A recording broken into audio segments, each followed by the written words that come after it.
नमस्कार दोस्तों, मैं हूं पंडित द्रोणाचार्य शास्त्री और आप देख रहे हैं मेरा अपना YouTube चैनल धर्म संदेश। नाड़ी परीक्षण के आज हम 20वें पार्ट में पहुंच चुके हैं। आपने इससे पहले मैंने बहुत सारे नाड़ी परीक्षण से संबंधित वीडियो को देखा होगा। बहुत सारे लोग काफी एक्साइटेड थे, तो उनकी इस नाड़ी सीखने की जो ललक है उससे मुझे और ज्यादा इसके प्रति रिसर्च करने में हौसला मिलती है और मुझे आपके लिए एक व्यवस्थित तरीका से नाड़ी परीक्षण का इस चार्ट बना करके समझाने के तरीका को ढूंढने में भी बड़ा सहायता मिलता है। इसीलिए लगे रहिए, बने रहिए और निरंतर सीखते रहिए, क्योंकि सीखने से ही चीजें हमें मिलती है। बहुत सारे लोग सिर्फ थ्योरी ही ढूंढने में लगे रहते हैं। हाँ जी, यह रोग है, इसका क्या दवाई होनी चाहिए। आयुर्वेद के हिसाब से सबसे बुरा आदत अगर कोई है तो वो वही है, बवासीर का दवाई। हाँ जी, उसकी कंपोजिशन बताओ, दवाई बताओ क्या होनी चाहिए।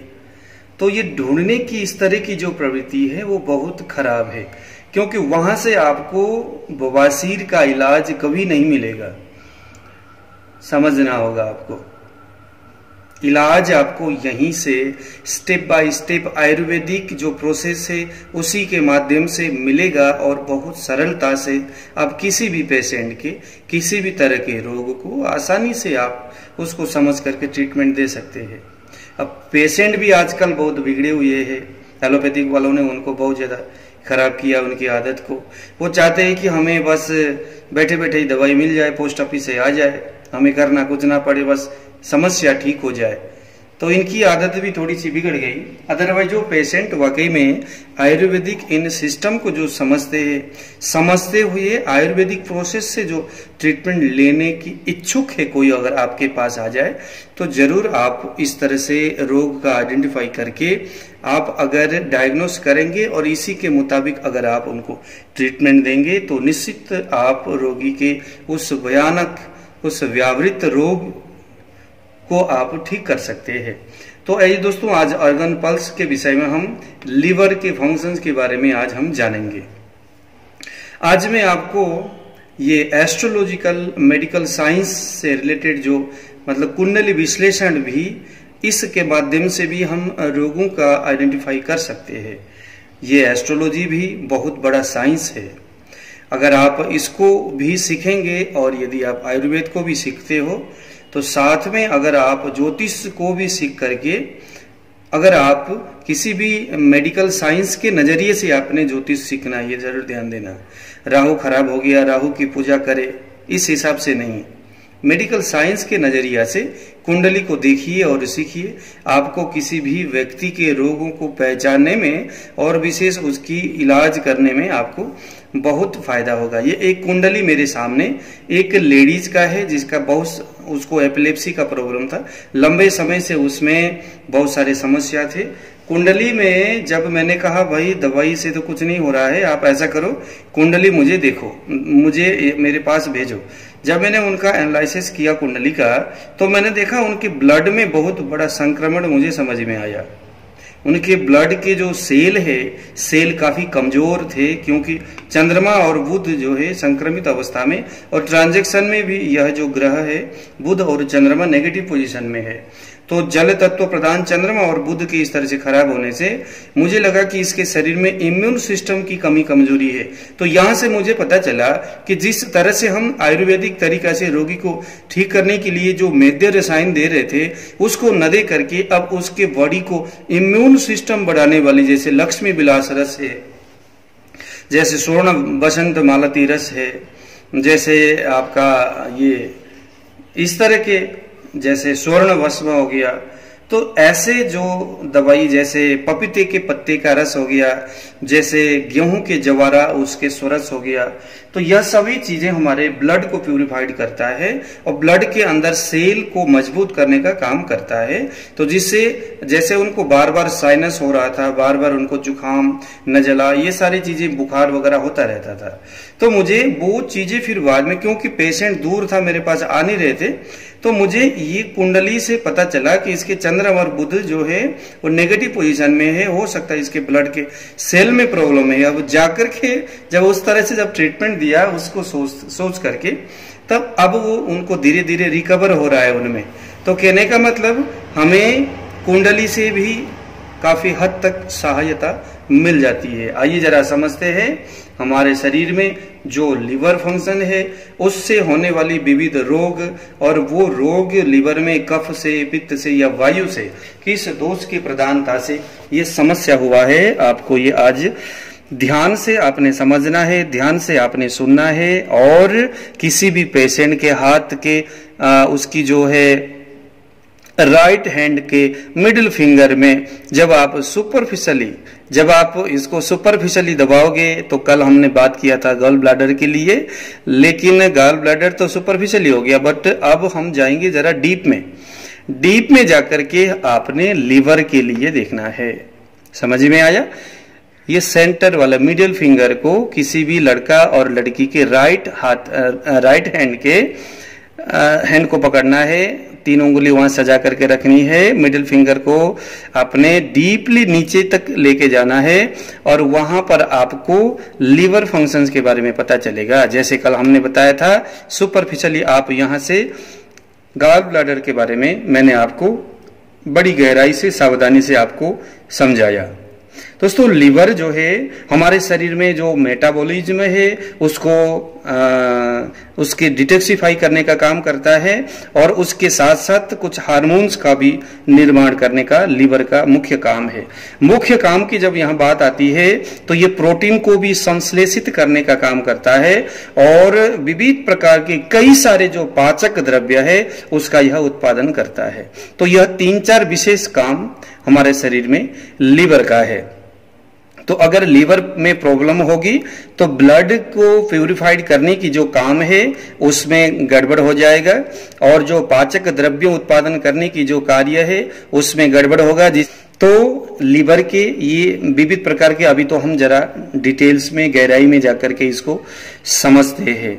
तो आपने किसी भी लड़का और लड़की के राइट हैंड में डीपली अंदर लेके जाना है, बड़ी सावधानी से। पहले उनके जो इससे पहले जो मैंने अलग अलग पार्ट में जो चीजें समझाया था उन सभी को यहाँ पर लगाते हुए रोगी के दोष, गुण, प्रकृति, किस तरह का शरीर है, गुण, धर्म क्या, सब कुछ प्रश्न आदि करने के बाद अब यहाँ पर आपने डीपली नीचे लेके जाना है आपके मिडिल फिंगर को, और यहां ले जाकर के आपने यहां पर ध्यान से देखना है। बट आपको मैंने हमेशा, जब मैं आपको बताता हूं, जब यहां वाइब्रेशन बहुत मंद लगे, आपको इसकी वाइब्रेशन में थोड़ी सी इसकी गति में कहीं ना कहीं गड़बड़ लगे, है ना, बिगड़ता हुआ गति, इसकी रिदम भी बहुत थोड़ा सा डिसबैलेंस में है, वैसे रिदम बिल्कुल भी नहीं आ रही है जैसे नॉर्मल किसी व्यक्ति के पल्स में रिदम होनी चाहिए, इसकी जो बल है, बल भी उस हिसाब से नहीं है, तो ही आपने इसके डीपली नीचे जाना है 7वें नंबर में, या जहां हम जन्म प्रकृति चेक करते हैं तो वहां जाकर के हमने इसको देखना है। मुझे एक भाई साहब का मैसेज आया था कि सर मैं, बाकी सब मुझे समझ में आ रहा है, मैं अटकता हूं ये 2 जगह में, कि सुपरफिशियली और डीप, इनमें जाकर के मैं अटक जाता हूं। तो मैं आपको एक नया तरीका बताता हूं कि इनमें कैसे आपने इसको आइडेंटिफाई करनी है।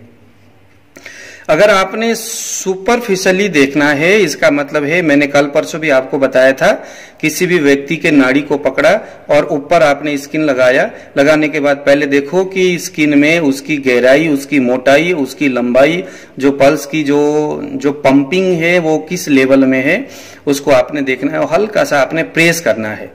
यहां पर जैसे मान लीजिए कि ये है और इसको हल्का सा प्रेस करना है, बस। प्रेस कैसे करना, आपकी जो उंगली है इसके यहां से लेकर के यहां तक वो जो पल्स है वो आपको महसूस होनी चाहिए। इसकी जो पल्सेशन है वो इस उंगली के यहां पर बिल्कुल भी इस भाग में, ठीक है ना, ऐसा नहीं, कुछ लोग ऐसा करके रखते, ऐसा नहीं करना है आपने, ऐसा नहीं करना है, आपने करना है ऐसे सीधे रखना है। ऊपर से रखने के बाद आप जरा यहां पर ध्यान से देखना, ऊपर से ऐसे ही रखा, रखने के बाद बिल्कुल ऊपर इसको हल्का सा छोड़ेंगे तो ये आपका सुपरफिशियली हो गया। अब डीप कैसे देखना है, एकदम नीचे इसको आप प्रेस कीजिए, प्रेस तब तक करना जब तक आपका ये पल्सेशन बंद ना हो जाए। पूरा बंद हो जाएगा, हल्का सा इसको रिलीज करिए।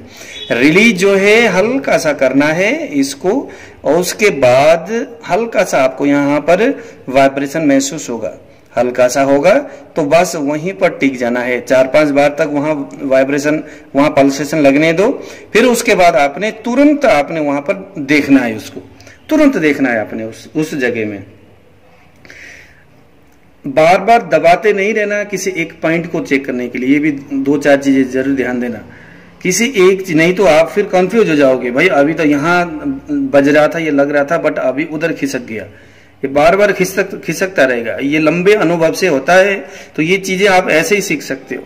आपने दबाया, फटाक सा दबाया, दबाने के बाद आपने बस ये थोड़ा ध्यान देना है कितना कहाँ दबाया जाए। तो जब दबाया तो पल्सेशन लगी, कहां पर लगा उसको बस उठा लो, काम खत्म हो गई।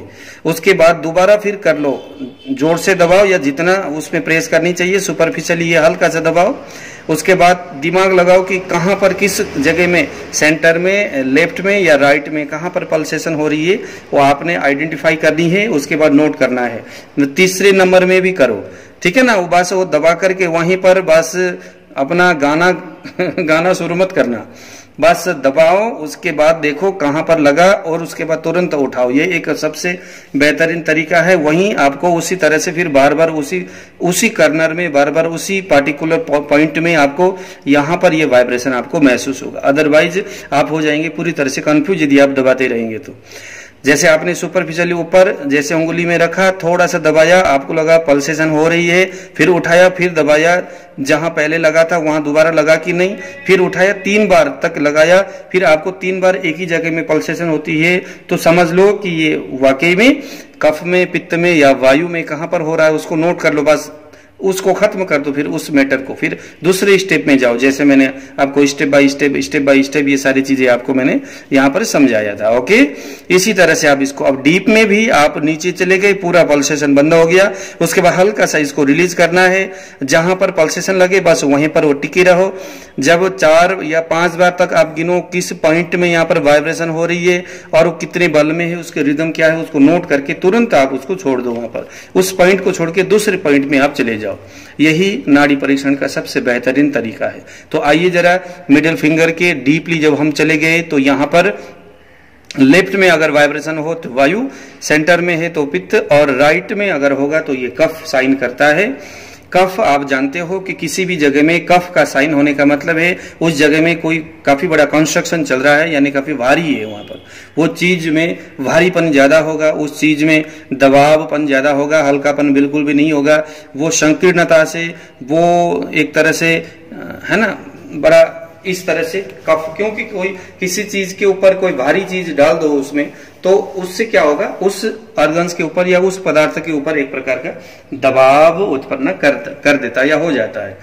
तो यही है दोस्तों कफ से। और पित्त एक प्रकार का अग्नि का प्रतीक है, तो पित्त से वहां पर जलन पैदा होगा या कुछ पिघलाने का कार्य, पकाने का काम वहां पर शुरू होगा। अगर ज्यादा पित्त बढ़ा हुआ होगा तो ज्यादा पकेगा, ज्यादा जलेगा, तो वही एक स्थिति वैसी है। और उसके वजह से होने वाली जो समस्याएं हैं वो मैं अभी आपको गिनाऊंगा। वायु अगर होगा तो वायु का स्वाभाविक काम क्या है, उसको सुखाना, उसको फैलाना, उसको तितर बितर कर देना, है ना, उसको अस्थिरता पैदा करना, विशेष करके वायु का काम है, स्वाभाविक उसकी नेचर यही है। तो वहां पर अगर वायु में पल्सेशन आपको ज्यादा महसूस हो रहा है, इसका मतलब यही समझना चाहिए कि उस ऑर्गन्स में वायु की जो स्वाभाविक सिम्टम्स है वो चीज परेशान है। जैसे अगर आप मोटरसाइकिल में बैठे हो, बहुत हवा चल रही है, तो देखना बाद में आपके ओठ भी सूख जाएगा, आपके चेहरे भी बिल्कुल सूख जाएंगे, प्यास लगना शुरू हो जाएगा, ये तमाम चीजें आपको होगा। तो वायु से ही, आग के सामने बैठोगे जलन से महसूस होगी, और बिल्कुल बर्फ में बैठोगे थोड़ी देर में शरीर ही पूरा जमना शुरू हो जाएगा। क्योंकि कफ का काम क्या है, किसी चीज को पकड़ना, पित्त का काम क्या है, उसको प्रसारण करना, वायु का काम उसको फैला देना, तितर बितर कर देना। ये इनकी स्वाभाविक गुण है। तो हर ऑर्गन्स में जब हम उसको चेक करेंगे तो इनके स्वाभाविक गुण उस ऑर्गन्स के अंदर हमें जरूर महसूस होगी, और वही चीज उस व्यक्ति के स्वभाव में, उसके शरीर में, ये चीजें हमें जरूर नजर आएगा। ठीक है जी, ये सारे लक्षण का परीक्षण जो है दर्शन परीक्षण, उसके मल परीक्षण, मूत्र परीक्षण, ये उसके रूप परीक्षण है ना, उसके वाणी वायु जो है उसके बातों से भी शब्द परीक्षण आदि बहुत सारे परीक्षण के वेद होते, उन सभी को सीखना पड़ता है, ठीक है ना। तभी जाकर के आप एक परफेक्टली एक सच्चा एक आयुर्वेद डॉक्टर या आप वैद्य आप बन सकते हैं। तो सबसे पहले हम देखेंगे कफ के लिए, अगर इस राइट साइड में अगर यहाँ पर वाइब्रेशन हो रहा है, मंद मंद वाइब्रेशन अगर लगता है, शरीर भी उसका कफ प्रकृति वाला है, तो ही आपने कफ के इस सिम्टम्स को, इस रोगों को वहां पर आइडेंटिफाई करने के लिए आगे बढ़ना। ये देखना सिर्फ आइडेंटिफाई करने के लिए आपको साइन देता है, लेकिन कन्फर्म आपने दूसरे परीक्षण के माध्यम से ही करना है। ऐसा नहीं कि इस ऑर्गन पल्स का यही बात है, आपने चेक किया, चेक करने से आपको कफ का वाइब्रेशन लग रहा है, उसके बाद देखो कि शरीर कफ वाला है कि नहीं। तो जब सभी चीजों में जब कफ का सिम्टम्स आपको महसूस हो, पित्त बिल्कुल भी नहीं है या वायु का जो सिम्टम्स बिल्कुल भी कम है, तो आपने आइडेंटिफाई आपका हो गया। उसके बाद बड़ी सावधानी से उसके साथ प्रश्न करिए और एक निश्चित एक आप जो है एनालिसिस उसके लिए आप करना है, ठीक है। किसी एक चीज को पकड़ करके आपने डिसाइड नहीं करना, ये आपने विशेष ध्यान देना है। अब देखिए जरा, अगर कफ अगर इस भाग में वाइब्रेशन हो, मंद मंद लगे, तो इसका सबसे बड़ा समस्या फैटी लीवर है, क्योंकि ये पकड़ेगा और उसमें कफ जमेगा तो फैटी बढ़ जाएगा, है ना। इसका काम क्या है? कंस्ट्रक्शन, यानी चीजों को भरना, उसको बड़ा करना, ठीक है ना, यानी कि फैटी लीवर। देखो कितना स्पष्ट है, सिम्टम्स ही बता रहा है, एकदम फैटी लीवर। मैंने आपको बताया था कफ का स्वभाव क्या है, कंस्ट्रक्शन का काम कफ का है, तो फैटी लीवर, लिवर में कंस्ट्रक्शन बढ़ने लग गया तो लिवर की साइज बढ़ गई, ठीक है। दूसरा आ गया हेपेटाइटिस बी। हेपेटाइटिस बी भी आप यहां से देख सकते हैं। और एक आ गया मल्टीपल लाइपोमा, भी यहां पर आपको महसूस होगा, ठीक है। अब ये सभी रोगों के बारे में हम फिर बाद में कभी विस्तृत चर्चा करेंगे। अभी हमारा मुख्य लक्षण, हमारा जो ध्येय यही है कि हम आपको एक तो नाड़ी का एक प्रशिक्षण दे और कौन सा रोग कहां पर किस तरह से वाइब्रेशन होने से कैसे दिखता है और उसको कैसे आइडेंटिफाई किया जाए, बस उसी के बारे में हम बात कर रहे हैं। तो मल्टीपल लाइपोमा भी ये कफ के यहाँ पर आपको होगा, अगर यहाँ वाइब्रेशन होगा तो। और एक चीज आ गया, क्योंकि यहाँ पर कंस्ट्रक्शन बढ़ रहा है, कफ जो है वो प्रोटीन का रूप है, प्रोटीन जो है वो कफ का रूप है, ठीक है ना, कफ बढ़ गया है प्रोटीन। तो जब प्रोटीन बढ़ेगा तो यहाँ पर आपको हाई कोलेस्ट्रॉल भी बढ़ेगा, तो आप उसको कह सकते हैं कि भैया आपके शरीर में कोलेस्ट्रॉल बढ़ रहा है, क्योंकि कफ का यहाँ पर कंस्ट्रक्शन ज्यादा हो रहा है, लीवर में भारीपन ज्यादा आ रही है, क्योंकि ये जो कोलेस्ट्रॉल जो है वो पित्त अपना क्या कहते हैं प्रोटीन वर्गीय है या प्रोटीन कफ वर्गीय है, तो यहाँ पर प्रोटीन बढ़ेगा यानी कोलेस्ट्रॉल बढ़ेगा। और एक रोग आ गया जिसका नाम है हाइपरलिपिडीमिया। हाइपरलिपिडीमिया भी इसी रोग, यह जो रोग है वो भी कफ प्रधान रोग है, हाइपरलिपिडीमिया, और वो भी आप यहां पर वाइब्रेशन करने से आपने डिसाइड करना है। मेरे वीडियो से आप यहां दो चीजें आपको महसूस हो रही होगी, एक तो कौन सा रोग किस ऑर्गन विशेष के खराब होने से होता है, जैसे मैंने कहा हाइपरलिपिडीमिया लीवर का ही प्रॉब्लम की वजह से होती है, और उस लीवर में कफ के काम ज्यादा होने के वजह से होता है। तो अब आपको इसके इलाज करने में कफ सामक दवाइयों के प्रयोग और जो लीवर के अंदर जो इस तरह के जो प्रॉब्लम है, लीवर को ध्यान में रखते हुए कफ सामक दवाइयां देकर के आप उसको आसानी से ठीक कर सकते। तो नाड़ी परीक्षण का यहाँ पर आपको कई सारे बेनिफिट मिल रहा है।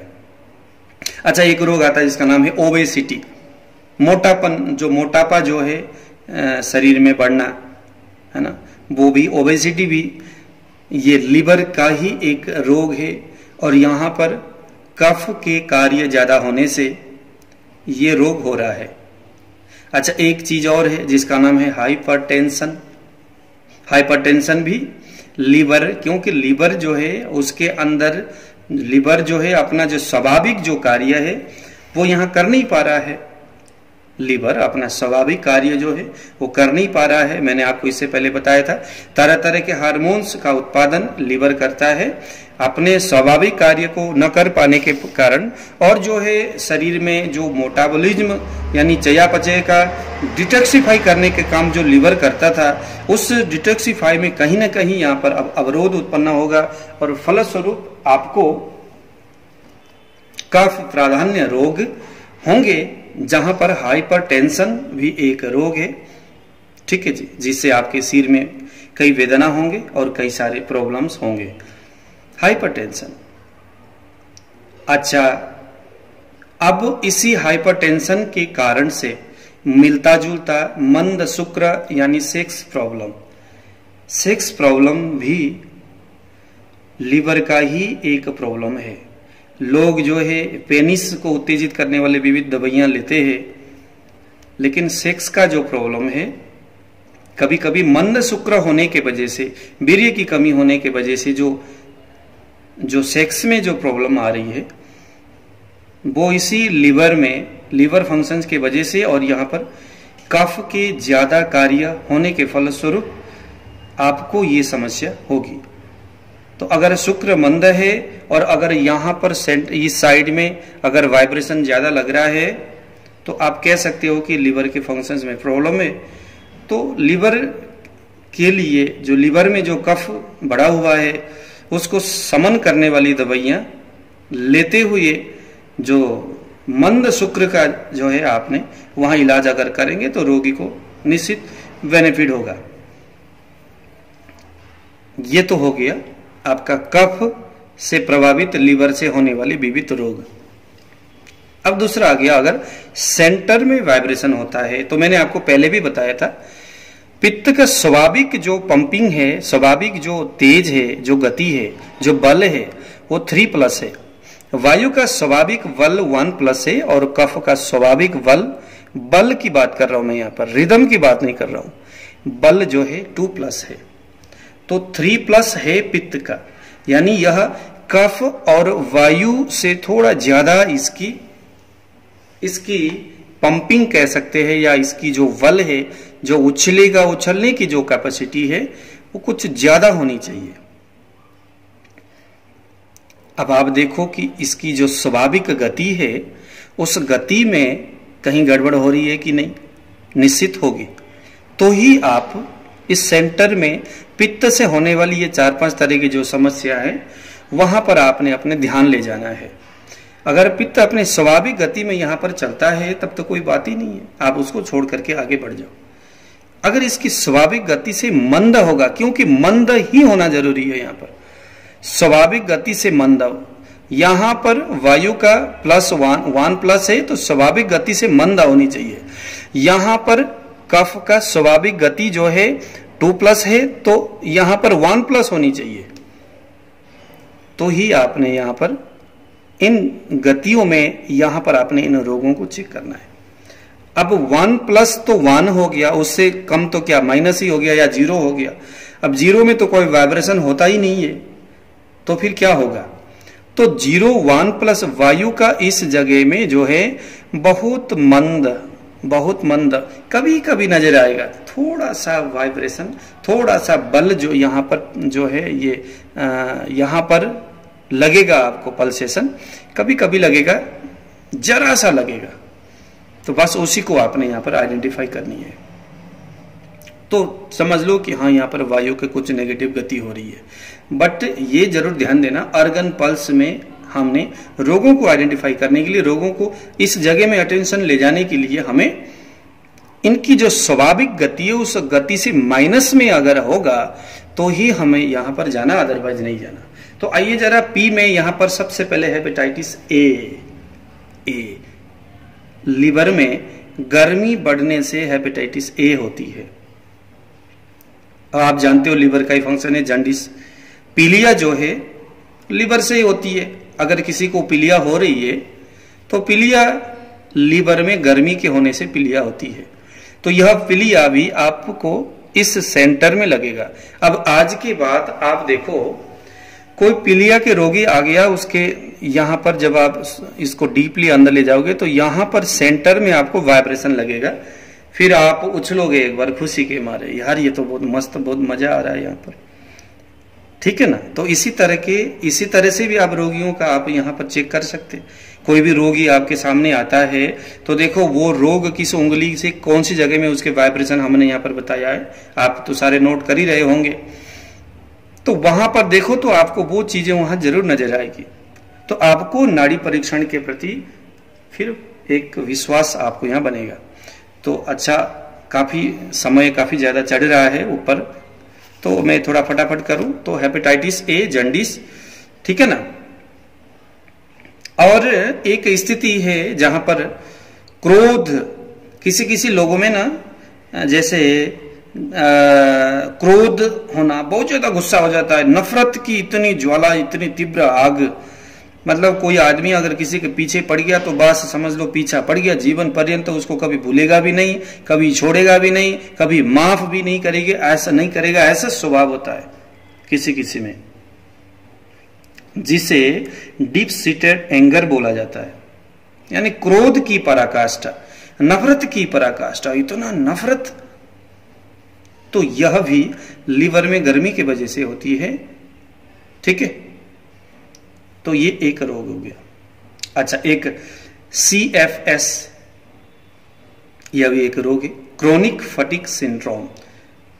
तो यह भी आपको लीवर में पित्त के बढ़ने से होता है। इस रोग के वजह से इंसान में थकावट बहुत ज्यादा, हमेशा उधर गया तो भी सो गया, इधर गया तो भी सो गया, हमें लगता है, डॉक्टर को लगता है कि भाई ये शायद डायबिटीज की वजह से हो गया, उसमें प्रमेह रोग हो गया होगा। तो सेम वैसे ही सिम्टम्स उसमें भी नजर आते, लेकिन ये CFS है। हो सकता है ये है या नहीं, आपको यहां पर उंगली दबाना है, डीपली अंदर जाना है, सेंटर में थोड़े थोड़े मरा सा अगर आपको ये लग रहा है तो आप एक तरह से ये सोच सकते हैं कि इस बंदे को CFS है कि नहीं। फिर जाकर के आप क्रोनिक फटीग सिंड्रोम का आप लेबोरेटरी चेक करा लो, ठीक है ना जी। तो आइडेंटिफाई, क्योंकि फ्री में हो रहा है ना पहले। अच्छा, दूसरी बात है मुखपाक। आपके या जो रोगी कुछ ऐसे आते हैं, उसके मुंह में बहुत एक तरह का मवाद निकलता रहता है, घाव सा बना रहता है, कभी जीभ में, कभी ओष्ठ में, लीप में, कभी कहाँ, है ना। तो ये मुखपाक जो है वो भी लीवर का ही नेगेटिव कार्य है, और लीवर में पित्त के जम जाने से, पित्त के बढ़ने से, ठीक है ना, ये यहां पर ये समस्या होता है। अब आइए जरा वायु के लिए देखते। वायु में लोभहुताग्नि एक तो है, एक है सोराइसिस, लीवर सोराइसिस जिसे हम बोलते हैं। अगर लीवर में वायु होगा तो लीवर सोराइसिस, ठीक है जी। और हेपेटाइटिस C भी वायु के वजह से ही होता है, और यहां पर आपको इस कोने में आपको थोड़ा थोड़ा सा वाइब्रेशन महसूस होगा। लिवर श्रिंकिंग, यह भी एक रोग है। और एक आ गया पोर्टल हाइपरटेंशन, मतलब कि ये बहुत बहुत भयानक रोग हो जाता है। यहां पर इंसान ब्लड का बमन करता है, बमिट होती है ब्लड का, ठीक है। और एक स्थिति, ये सभी होते हुए लीवर बहुत बुरी स्थिति में पहुंच गया। वायु जो है लीवर को पूरी तरह से सुखा देता है, इसके अंदर की जो फंक्शंस पूरी तरह से काम करना बंद कर देता है। तो फलस्वरूप लीवर कैंसर भी, यहाँ पर लीवर में वायु के परिणाम स्वरूप लीवर कैंसर होता है। और लीवर कैंसर भी आपको इसी कोने में आपको आइडेंटिफाई होगा। आपने डीपली जाना है मिडिल फिंगर को, इस कोने में अगर यहाँ पर आपको वाइब्रेशन लगे तो मंदा मंदा, तो समझ लो कि इसको लीवर कैंसर का कोई प्रॉब्लम हो सकता है। तो दोस्तों, इस तरह से कफ से, पित्त से, वायु से विविध प्रकार के रोग हमने आपको यहाँ पर समझाया है। मैं आपको बता दूं कि यही सारी चीजें आप एक समय में, कुछ दिन के बाद आप मेरा जो YouTube चैनल, अपना ये जो वेबसाइट है www.ayushyogi.com में भी जाकर के आप ये सभी चीजें मैनुअली आप बड़ी ध्यान से गंभीरता से प्रैक्टिस करते हुए, और है ना, थ्योरी और प्रैक्टिस दोनों ही आप वहां पर face to face Zoom application के माध्यम से और इस ayushyogi.com के माध्यम से आप वहां पर सीखेंगे। आपने अगर एस्ट्रोलॉजिकल मेडिकल साइंस सीखना है, किस तरह से हम कुंडली रिसर्च करके किसी रोग के अंतिम डिसाइड करने तक पहुंच गए। पहले हमने नाड़ी परीक्षण किया, उसको हमने आइडेंटिफाई किया, उसके बाद हमने अगर हो सके तो कुंडली का भी विश्लेषण किया, तो हम, ठीक है ना। देखो ये सभी चीजें एक रुचि का विषय है। अगर आप आयुर्वेद इसीलिए सीख रहे हो कि आप बस एक काम करना चाहते, पैसे कमाना चाहते, ठीक है ना, एक तो ये हो गया। दूसरा, हमारे जैसे किसी को किसी रोग क्यों हो रहा है, क्या कारण है, तो उसको गहराई से समझने की अगर आप दिलचस्पी रखते हैं तो आपको नाड़ी परीक्षण के साथ साथ विविध जो परीक्षण की पद्धति है उनमें से एस्ट्रोलॉजिकल मेडिकल साइंस भी सीखने की बहुत जरूरी होगा। क्योंकि यह, अगर इसको आपने सीख लिया, मैं आपको दावे से कहता हूं, अगर आप मेडिकल लाइन में हो, आयुर्वेद सीखते हो, नाड़ी आपने पूरा सीख लिया, यानी परीक्षण करने की एक विशेष पद्धति आप में, यह हुनर आप में आ गया, उसके बाद अगर आप इसको सीखोगे ना, ये ज्योतिष को सीखोगे, एस्ट्रोलॉजिकल मेडिकल साइंस को अगर आप सीखोगे, तो आपको एक तो ये सीखने में भी बड़ा आनंद आएगा। सीखने में, जैसे आपने देखा शनि है, जैसे आपने देखा राहु है, राहु इन्फेक्शन देता है शरीर में। राहु किसके साथ बैठा है? चंद्रमा के साथ बैठा है, तो राहु जो है ब्लड इन्फेक्शन दे देगा, ठीक है ना। बृहस्पति के साथ अगर बैठा है, तो राहु अगर बैठा है तो लिवर इन्फेक्शन, लिवर कैंसर आदि स्थिति राहु बृहस्पति की वजह से होता है। अगर मंगल के साथ बैठा हुआ है तो सोराइसिस जैसी स्थिति आएंगे, वहां पर भी इन्फेक्शन देगा। तो राहु जो है हमेशा इन्फेक्शन देता है। किस राशि के पास, किस राशि में बैठा है, किन ग्रहों के साथ बैठा है, ट्रांजैक्शन में किस पोजीशन में राहु है, तो इस इन्फेक्शन की दृष्टि से हमें राहु को चलाना है, ठीक है। तो ऐसे करके सभी ग्रहों को यहाँ पर हमने कैलकुलेशन करनी है और रोगी के शरीर में हमने प्रेडिक्शन करने के एक तरीका को इजाद करना है। तो आप अगर आप आयुर्वेद के प्रति रुचि रखते हो, प्यार करते हो, अगर आप स्टडी करने का शौकीन हो, अगर आप कुछ खोज करना चाहते हो आयुर्वेद में, है ना, खोज करना, इसका कोई भैया उम्र तो है नहीं, आप कभी भी इसको कर कितना भी आप करो, इसके लिए आपको कोई लाइसेंस न तो लेने की जरूरत है, न तो किसी को देने की जरूरत है, न तो आप शायद किसी कॉलेज में भी जाने की जरूरत है। बस कोई ऐसा योग्य टीचर को ढूंढ लो जो आपको गहराई से धीरे धीरे थोड़े थोड़े चीजें रोज सिखाते जाए, उसको बस आप सीखते जाओ, धीरे धीरे चीजें आप अच्छी तरह से समझते जाएंगे। तो दोस्तों, ये रहा आज के कुछ, ये हमारे अर्गन पल्स के कुछ मुख्य बातें और कुंडली विश्लेषण की कुछ मुख्य जो बातें हैं वो मैंने आपके सम्मुख रख दिया है। हालांकि नाड़ी परीक्षण, कुंडली विश्लेषण, ये इसके तौर तरीके बहुत अलग अलग है। सभी लोग अलग अलग तरीका से इसका एनालिसिस करते हैं। मुझे जो चीजें मैंने देखा और जहां से मुझे आनंद आ रहा है वही चीजें मैं आप लोगों के तक में परोस रहा हूं। अगर जिसको अच्छा लगता है वो सुन रहे, जिसको नहीं लगता, जिसको कोई चीजें समझ में नहीं आती, वो उसको छोड़ करके निकल जाते हैं। तो ये लोगों की स्वाभाविक गति और विचार है।